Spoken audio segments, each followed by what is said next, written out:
चुप रहे। मेरे अजीजों, मैं तमाशे वाली मजलिसों में जाने का आदी नहीं हूँ। मैंने सबसे पहले ही कहा यह महफिल रसूल है, इसका अदब बरकरार रखना ज़रूरी है। यहाँ अहले दिल होते हैं, अल्लाह के मलाइका उतरते हैं। बहरहाल बात मैं कंप्लीट कर रहा हूँ, तवज्जो।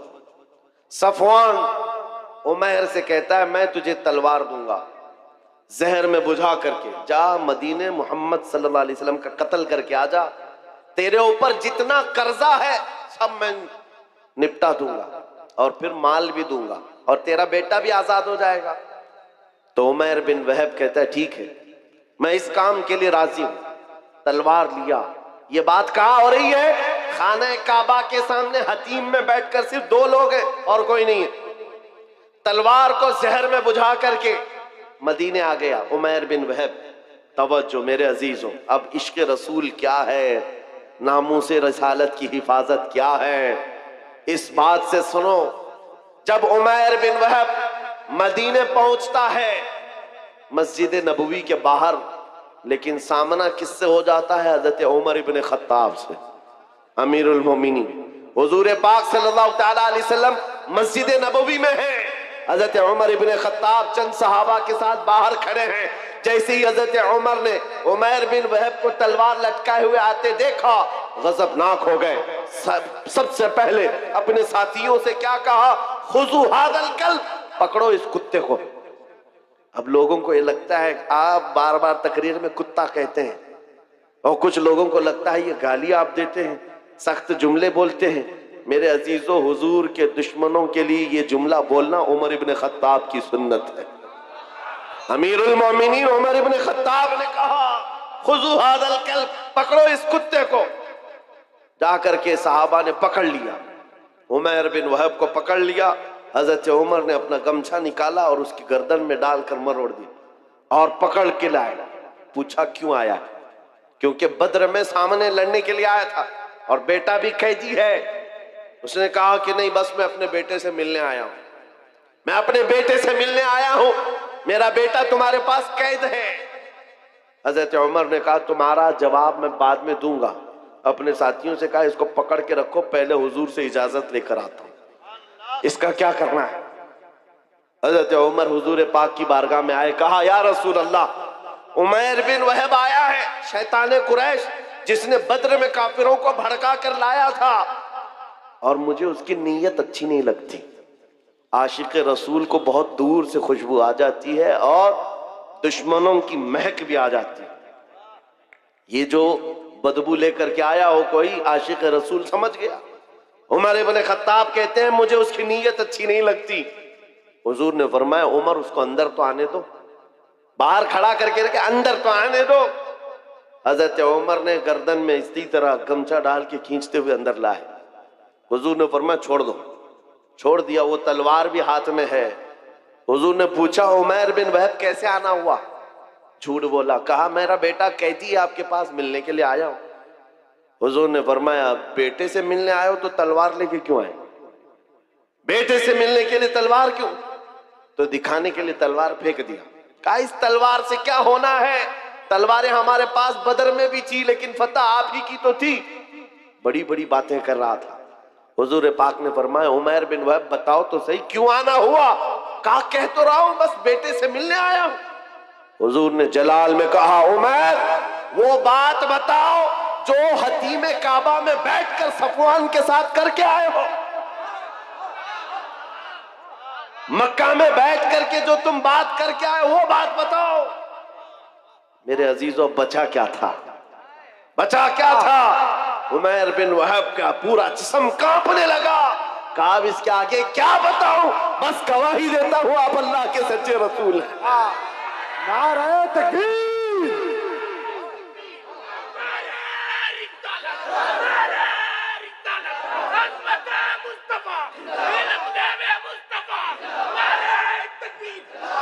मैं ये तारीख बता रहा हूं, जहां जहां जालिमों ने कोशिशें की हैं, जिसको हुजूर पाक के खिलाफ खड़ा करने के लिए अल्लाह ताला ने उन्हीं को नबी का गुलाम बना दिया। इसी को इकबाल ने कहा था हरम को मिल गए पासबां सनम खाने से। आज भी हम मायूस नहीं हैं। आज भी हमारे इधर उधर जितने भोंक रहे हैं, कल इनकी नस्लों में हुजूर के आशिक पैदा हों इंशाअल्लाह। हाँ, तुम मस्जिदों को तोड़ करके सोचते हो सनम खाने बना देंगे, इंतजार करो, वो वक्त भी आएगा जब तुम्हारे ही बच्चे इन दीवारों से अल्लाहू अकबर की आवाज भी लगाएंगे, क्योंकि अल्लाह रब्बुल इज्जत की सदा है ये। और तारीख ये बताती है, जहां जहां से तोड़ने की कोशिश किया है, मेरे रब ने वहीं से इस्लाम के मीनार को बुलंद किया। उमैर बिन वहब कत्ल करने आया है, जहर में बुझी हुई तलवार लेकर आया है। हुजूर का एक इशारा था कि तलवार गिरी, जिसमें कपकपी आ गई, और उसके बाद बचा क्या था? फिर जिंदगी भर हुजूर की गुलामी में आपने काटी है पूरी उम्र। हुजूर पाक के आशिकों में शुमार होता है उमैर बिन वहब का, लेकिन हजरत उमर इब्न खत्ताब का मसलक भी तो देखो। मस्जिद के बाहर पकड़ कर के लाए थे, गर्दन में गमछा डालकर, और क्या कहा था? खुजू हाज़ल कल्ब, पकड़ो इस कुत्ते को। लेकिन जैसी हुजूर की मोहब्बत में आ गए उमैर बिन वहब, आए गले लगा लिया, सीने से सीना लगाया, और उसके बाद बाहर लेकर के गए और सहाबा से कहते हैं, सुनो मेरे साथियों, थोड़ी देर पहले मैं खिंजीर से ज्यादा बदतर इसको समझता था, लेकिन तुम गवाह है ना, आज मैं इसको अपने हकीकी बेटे से ज्यादा मोहब्बत करता हूं। इसलिए कि मोहब्बत का पैमाना सिर्फ इश्क रसूल है, हुजूर की मोहब्बत है। नारे तकबीर, नारे रिसालत। मेरे अजीजों, ये बात समझ करके चलो, जहां जहां से जालिमों ने मिटाने की कोशिश की है, रब तबारक व तआला ने वहां से इस्लाम के मीनार बुलंद की। एक बार ऐसा भी हुआ, अभी मैंने शुरू में कहा था, वो जुमला फिर से आपको दोहराता हूं। मेरे अजीजों, मक्का में एक दिन ऐसा भी आ गया कि एक पत्थर की मूरत बोलने लग गई, बुत बोलने लग गया, और बुत की पुजारियों के वारे नहीं आ रहे। होता है ना, कभी दूध पी रहा है, पानी पी रहा है, वो कोई भी कहीं से पिला रहा है, कहीं से पाइप लगा रहा है, लेकिन ये भी अकीदत से जुड़ी हुई बात है। लोग इसको भी पता नहीं क्या क्या बनाते हैं। हाँ, बहुत सारे जगह पर हमने सुना है कि आज भी कई मूर्त ऐसे हैं जो लड्डू भी खाते हैं, पेड़े भी खाते हैं। मक्का में ऐसा हुआ था। अरे लड्डू नहीं खा रही थी मूर्ति, दूध नहीं पी रही थी, सीधे बात कर रही थी। बात कर रही है, मामूली बात नहीं है, पत्थर की मूर्ति बात कर रही है, और वो भी हुजूर के खिलाफ, नौजुबिल्लाह, हुजूर के खिलाफ बात कर रही है। अब पुजारियों को इससे बड़ा क्या, सबसे बड़ी दलील थी, जो पूजा करने वाले थे सबको बुलाया, आओ आज हमारा खुदा सच्चा साबित हो गया। सबको जमा किया, आओ देखो मोहम्मद की हकीकत हमारा खुदा बता रहा है। जो भी आता लोग जमा होते, वो पत्थर बोलने लगता नबी पाक सल्लल्लाहु अलैहि वसल्लम की शान के खिलाफ। माअज़ल्लाह हुजूर की गुस्ताखी कर रही थी पत्थर की मूरत। सब आए। अब सहाबा जो थे, ईमान वाले थे, इनके दिलों में भी ये बात आई, ऐसे कभी हालात आए तो नर्वस होने की जरूरत नहीं। सब डरे कि क्या पत्थर की मूरत बोल करके उनके अकीदों को मजबूत कर रही है। हुजूर के पास आए, कहा आका ऐसा ऐसा मामला आ गया है मक्का में, आपकी शान के खिलाफ पत्थर बात कर रहा है। हुजूर ने फरमाया चलो हम भी देखते हैं, चलो हम भी चलते हैं। हुजूर पाक सल्लल्लाहु ताला अलैहि वसल्लम अपने सहाबा के साथ आए। अरे बड़ा मजमा था, पत्थर बोल रहा हो तो कितने लोगों में वैसी न्यूज फैल जाए, और सब देखने के लिए आ गए, सब जमा हो गए। और उनकी तो ईद थी, हमारी तो ईद है, खुदा बोल रहा है, खुदा बोल रहा है, जिसकी इबादत करते थे वो बोल रहा है। अब हुजूर जब तशरीफ लाए तो बोलती बंद हो गई, अब नहीं बोल रहा था। हुजूर ने पूछा क्या बोल रहा था बताओ। अब वो बेचारे इधर से उधर उसको मना रहे हैं, बोलो जो सुबह से बोल रहे थे, बोलो जो सुबह से बोल रहे थे। हुजूर है, हुजूर पाक सल्लल्लाहु अलैहि वसल्लम सामने है, लेकिन वो पत्थर की मूर्ति बोल ही नहीं रही, नहीं बोल रही है। बहुत देर तक कोशिश किया, सहाबा खामोश खड़े थे, लेकिन बाकी लोगों ने कहा हम सब गवाही देते, हम सुने हैं ये आपके खिलाफ बोल रही थी। हुजूर पाक ने कहा अच्छा ठीक है, बोल रही थी ये मूर्त। तो हुजूर ने उसको हाथ लगाकर कहा बोल लो जो बोल रही थी। पत्थर फिर बोल पड़ा, अशहदु अन्ना मुहम्मद रसूलुल्लाह, मैं गवाही देता हूं मोहम्मद अल्लाह के रसूल हैं। हुजूर पाक ने जब ये कहा यही बोल रही थी, तो सबकी बगलें झांकने लग गए, सब चेहरे उतर गए, और कुछ ने तो उसको गिरा भी दिया। सुबह से दोपहर तक खुदा था, अब नहीं है। हुजूर की शान में बोलने लग गया। पत्थर कैसे बोल सकता है, पत्थर कैसे बात कर सकता है? मेरे अजीजों, ये क्या मौजज़ा था। अब मैं आपको बताऊं, हुजूर अकरम सल्लल्लाहु ताला अलैहि वसल्लम जब वहां से वापस लौटने लगे, सहाबा कराम फरमाते हैं हम इसी ताज्जुब में थे कि क्या माजरा था। बीच रास्ते में हुजूर अकरम सल्लल्लाहु अलैहि वसल्लम खड़े हो गए, किसी से बातचीत करने लगे। एक साहब आए हुए थे जिनके तलवार में खून के कतरे टपक रहे थे। हुजूर पाक ने पूछा कहां से आ रहे हो? सुनो, वो कोई इंसान नहीं, वो जिन्नात सहाबी रसूल थे, हुजूर के आशिक थे। कहा या रसूल अल्लाह, ये पत्थर कुछ नहीं बोल रहा था, उसके अंदर घुस करके एक काफिर मुशरिक जिन बोल रहा था। जिन्नात में से एक गुस्ताख था आपका, वो दाखिल होकर बात कर रहा था और इनको पागल बना रहा था। और इसका चर्चा जब हम में मशहूर हुआ, लोगों ने, हमारे जिन्नात ने ये बताया, हुजूर की शान में एक कुत्ता जाकर जिन्नात में से भौंक रहा है। आका मुझसे रहा ना गया, मैं उठा और तलवार लेकर आया, और जिस वक्त मैं पहुंचा तो देखा आप भी मजमे में आए हुए थे। आपके आने से पहले मैंने उसकी गर्दन मार दी, और जब आपने कहा बता कौन है, उस वक्त मैं बोला था अशहदु अन्ना मुहम्मद रसूलुल्लाह।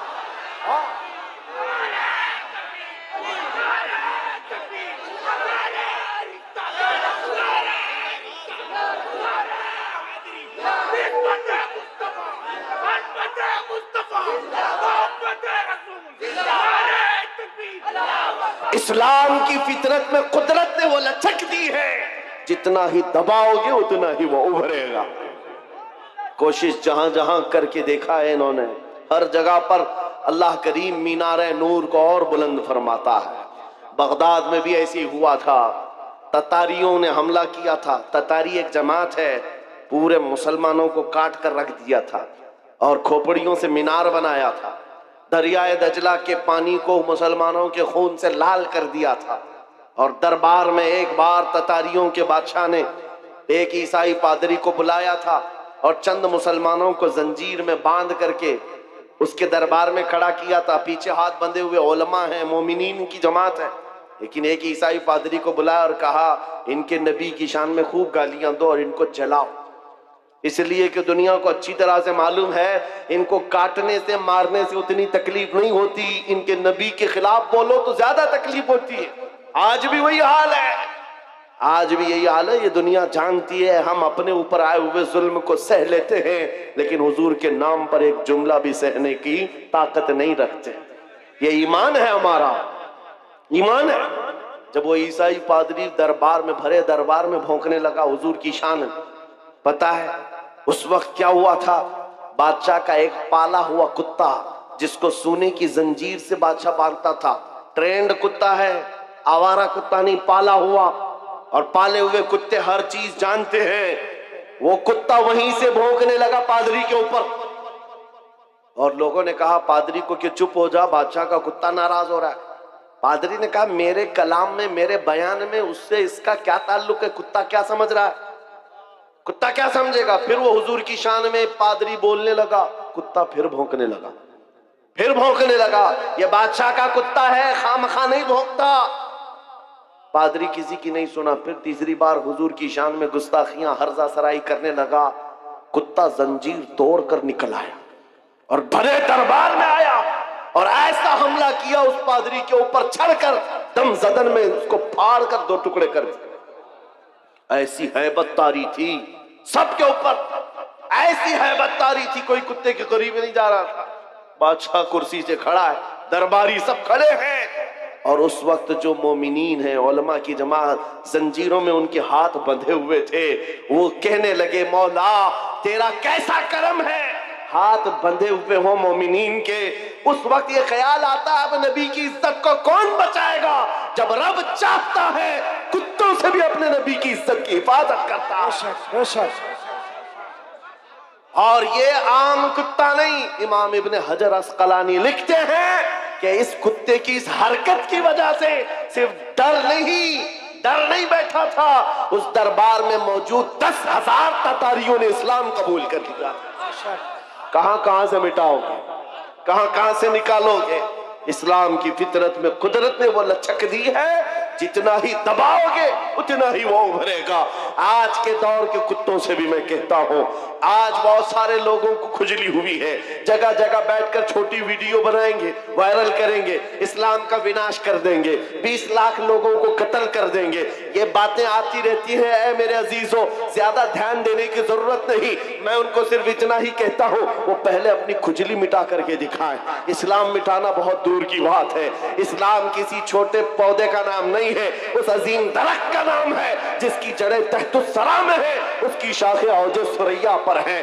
तुमसे बड़े बड़े भी आए और सड़े सड़े भी आए, चंगेज भी आया, हलाकू भी आया, पता न जाने कितने आए, जिनके डिक्टेटरशिप का हाल यह था 50 लाख लोगों के कातिल भी हमारे ऊपर हुकूमत करके चले गए, इस्लाम का पाल बाका भी नहीं कर सके। आज भी इस्लाम फल रहा है, फूल रहा है, और 5 साल की नशेड़ी हुकूमतें अगर ये सोच ले कि हम इस्लाम का खात्मा कर देंगे, विनाश कर देंगे, ऐसा कभी नहीं होगा। मेरा रब फरमाता है, युरीदूना लियुत्बिउ नूरल्लाहि बिअफ़वाहिहिम व यअबल्लाहु इल्ला अन युतिम्मा नूरहु। लोग ये चाहते हैं अपने मुंह के फूंकों से इस्लाम का चिराग बुझा दे, अल्लाह अपने चिराग को मुकम्मल करके रहेगा। मैं ये कहता हूं, जमीन ऊपर जा सकती है, आसमान नीचे आ सकता है, मगर मेरे रब का फरमान झूठा नहीं हो सकता। अकीदा है कि नहीं तुम्हारा? हुजूर पाक सल्लल्लाहु ताला अलैहि वसल्लम के नाम पाक को अल्लाह ताला सलामत रखेगा। ये आज हमारा इम्तिहान है, हमें देखा जाएगा हम कितने हौसले वाले, हम कितने जज्बे वाले अपने नबी पाक के लिए। मेरे अजीजों, आज तो लोगों को बात करने में भी दिक्कत होने लग गई, सोचने लग गए अगर हुजूर पाक की अजमत और उनके नामूस पर बात करूं, कल को केस ना हो जाए, मुकदमे हो जाए, और फिर मुझे पता नहीं क्या क्या सजाएं होंगी। ऐ नौजवानों, इन सब मसाइल को क्यों सोचते हो? क्या तुमने बिलाल हबशी की तारीख नहीं पढ़ी है? उन कुफ्फार ने क्या नहीं किया था। एक ड्रम में, जो लोहे का ड्रम होता था, बिलाल हबशी को दिन भर उसमें डाल के रखते थे गर्मियों में, और ऊपर से ढक्कन बंद करके, ऐसे कि कोई सख्त से सख्त आदमी भी गल जाए गर्मी से। फिर शाम को निकालते, पूछते, बता बिलाल तेरा खुदा कौन है? बिलाल हबशी कहते, मेरा खुदा अल्लाह है, मेरा रसूल मोहम्मद है सल्लल्लाहु अलैहि वसल्लम। उनका अज़्म, उनका इस्तिक़लाल, उनकी जमी हुई ये ताकत चंद सालों की बात थी। कुफार मक्का का जुल्म तो सह लिया, लेकिन मेरे अजीजों, ये मॉब लिंचिंग हमेशा नहीं चलती। चंद दिनों तक जुल्म आम हो सकता है, लेकिन कंटिन्यू नहीं। और बिलाल हबशी रज़ियल्लाहु ताला अन्हु ने इस्तिकामत का वो मजहर पेश किया था। फिर आपको पता है 6 हिजरी में जब मक्का फतह हुआ, हुजूर पाक सल्लल्लाहु अलैहि वसल्लम 10,000 सहाबा के साथ मक्का में आए थे, और पहली नमाज हरम पाक में पढ़ी जा रही थी ऐलान के साथ। तो उस वक्त अल्लाह के नबी ने अजान देने के लिए काबे की छत पर बिलाल हबशी को चढ़ाया, ताकि दुनिया ये देखे, जिसको तुम गलियों में रस्सी डालकर खींचते थे, हुजूर के नाम पर जिसको तुम कोड़े मारते थे, हुजूर के नाम पर जिसको तुम सिल पर सुलाते थे, गरम रेत पर सुलाते थे, आगारों में दहकाते थे, आज उस बिलाल को रब ताला ने काबे की छत पर पहुंचाया है। नाम है मुस्तफा पर जो जख्म खाता है, मौला उसको बुलंदियों पर ले जाता है। मेरे अजीजों, मिटेगा नहीं ये नाम।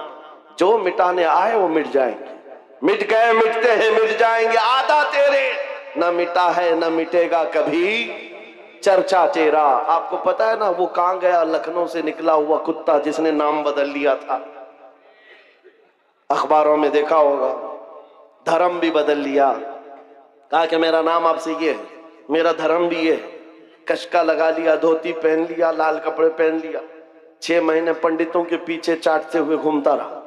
उसके बाद ये वो कौम है जो अपने कास्ट के अलावा दूसरी कास्ट को बर्दाश्त नहीं कर पाती, तुझे कहां से बर्दाश्त करती? किक मार करके निकाल दिया। और 6 महीने के बाद ये बेचारा धोबी का कुत्ता न घर का न घाट का, बीच में रह गया।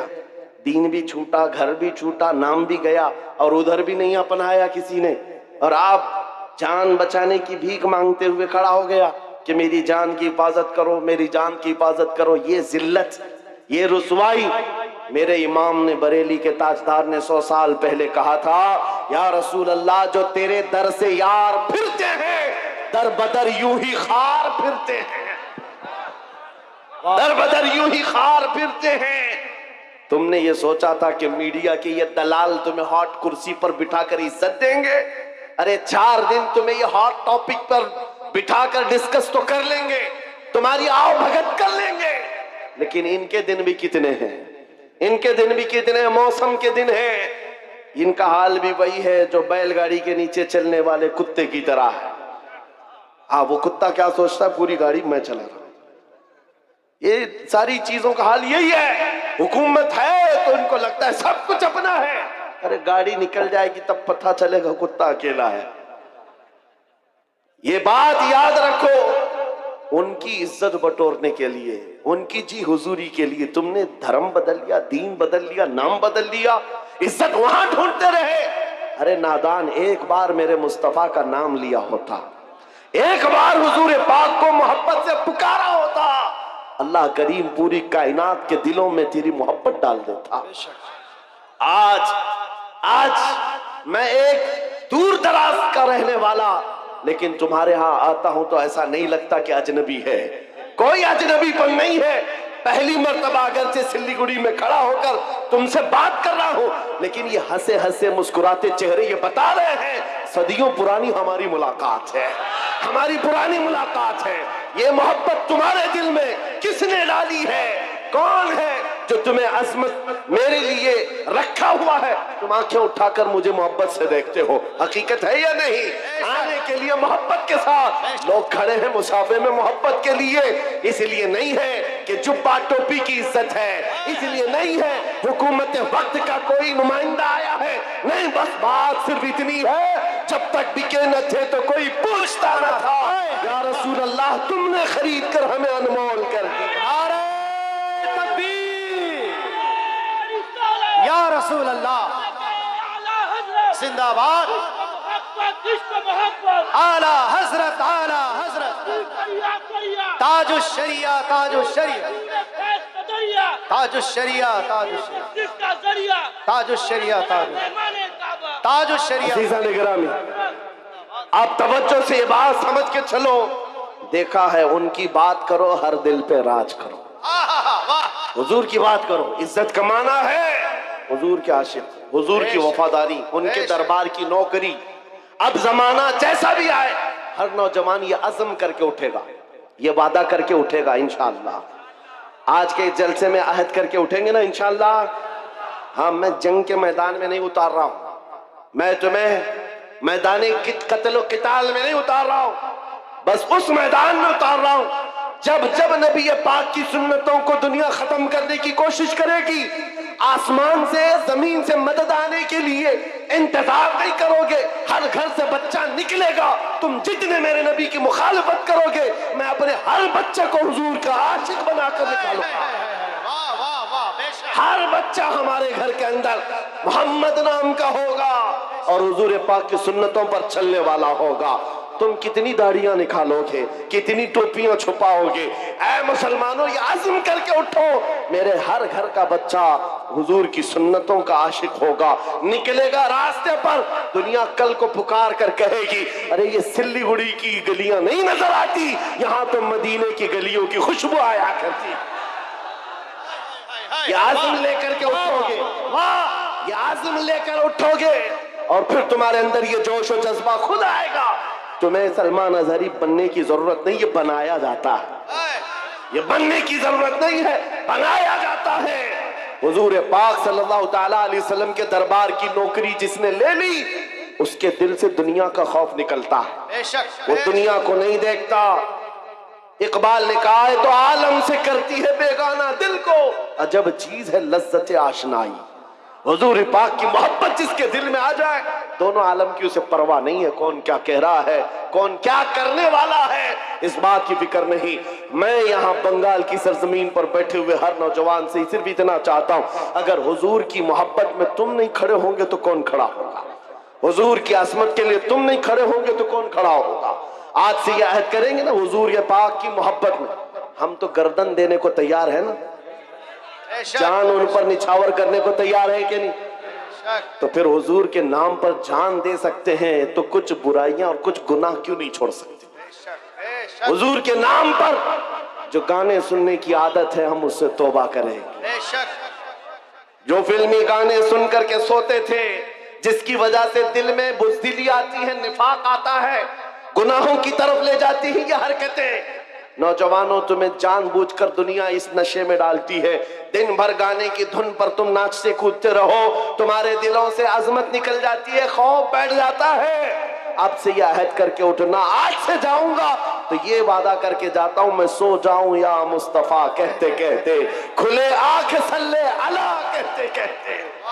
जब तुम्हारी आदत बन जाएगी तो फिर दिल भी जवान रहेगा इंशाअल्लाह। 80 साल के भी हो जाओ, 90 साल के भी हो जाओ, हाथ पैर काम ना कर रहे हो, मगर मौला तुम्हारा रौब लाखों के दिलों पर डाल कर रखेगा। हुजूर के लिए अपना कुर्बान करो, वफादारी करो, और जितनी कोशिशें ये मिटाने की हो रही, कुछ नहीं होने वाला, कुछ नहीं होने वाला है। इस्लाम था, इस्लाम है, इस्लाम था, इस्लाम है, इस्लाम हाँ, ये सुबह क़यामत तक इसको रहना है। हमारा और तुम्हारा इम्तिहान आया हुआ है। इस्लाम का कुछ नहीं होगा, कुरान का कुछ नहीं होगा, मेरे नबी पाक की अजमत का कुछ नहीं होगा। उनकी तारीफ बोलने वाले तारों से भी ज्यादा है, हुजूर की तारीफ करने वाले सितारों से ज्यादा हैं, और गुस्ताखी करने वाले उंगलियों पे गिने जा सकते हैं। और बस उनकी तादाद इतनी है, हर जमाने में रहे हैं, और उसके बाद फिर ऐसे खो जाते हैं, किसी अखबार के कोने में भी उनका नाम नहीं मिलता, कहीं नहीं मिलता। आज वो दिल्ली में बैठकर गाजियाबाद में डासना का वो पाखंडी भौंकता था। कुछ नौजवानों को तो पता होगा, लेकिन आने वाली नस्ल को पूछना इनको पता भी नहीं रहेगा, इनको पता भी नहीं रहेगा। लेकिन आने वाले बच्चों को पूछना, ये किसने कहा है मुस्तफा जाने रहमत पे लाखों सलाम, हर बच्चा कहेगा बरेली के इमाम ने कहा। नारे तकबीर, नारे रिसालत, मसलके आला हज़रत, सलाम की तारीफ करने वालों को अल्लाह ताला खत्म नहीं करता। हस्सान बिन साबित आज भी लोगों के दिलों में जिंदा है, जो हुजूर की तारीफ करते थे वह जिंदा हैं। शरफुद्दीन बूसीरी जिन्होंने कहा था, मौला या सल्ली व सल्लिम दाइमन अबदा अला हबीबिका खैरिल खल्क़ि कुल्लिहिम, आज भी उनका कसीदा जिंदा है कि नहीं है? उनका कसीदा पढ़ा जाता है कि नहीं पढ़ा जाता? शरफुद्दीन बूसीरी का कसीदा याद है लोगों को। सादी शिराजी ने कहा था, बलगल उला बि कमालिही कशफत दुजा बि जमालिही हसनत जमीउ खिसालिही सल्लू अलैहि व आलिही। आज भी ये जुमले मशहूर हैं, लोगों को याद हैं। अबू जहल क्या भोंकता था किसी को याद नहीं, उतबा शैबा क्या बोलते थे किसी को याद नहीं, ये दिल्ली लखनऊ के कुत्ते क्या भौंकते हैं आज क्या कल भी किसी को याद नहीं रहेगा। कल आने वाली नस्लों को अगर कोई बात याद रहेगी, ये याद रहेगी, सरवर कहो कि मालिको मौला कहो तुझे, बागे खलील का गुले ज़ैबा कहो तुझे, अल्लाह रे तेरे जिस्म मुनव्वर की ताबिशे, ऐ जाने जाम जाने तजल्ला कहो तुझे, तेरे तो वस्फ़ ऐबे तनाही से है बरी, हैरान हूँ मेरे शाह मैं क्या क्या कहूँ तुझे। लेकिन रज़ा ने खत्म सुखन इस पे कर दिया, खालिक का बंदा खल्क का आका कहो तुझे। हो सकता है यहाँ बैठे हुए सारे लोग नात खानी नहीं करते होंगे, सब नात नहीं पढ़ते होंगे, चंद लोग ही हैं जो नात पढ़ते हैं। उसके बावजूद 100% गारंटी के साथ मैं ये कह रहा हूं, तवज्जो, बहुत बड़ी बात कर रहा हूं, बहुत बड़ी बात मैं अपने हर मजमे में ये कहता हूं और नापता भी हूं, गारंटी के साथ कह रहा हूं, बच्चों को हमारी गुस्ताखियां याद नहीं रहेंगी, हुजूर की तारीफ याद रहेगी।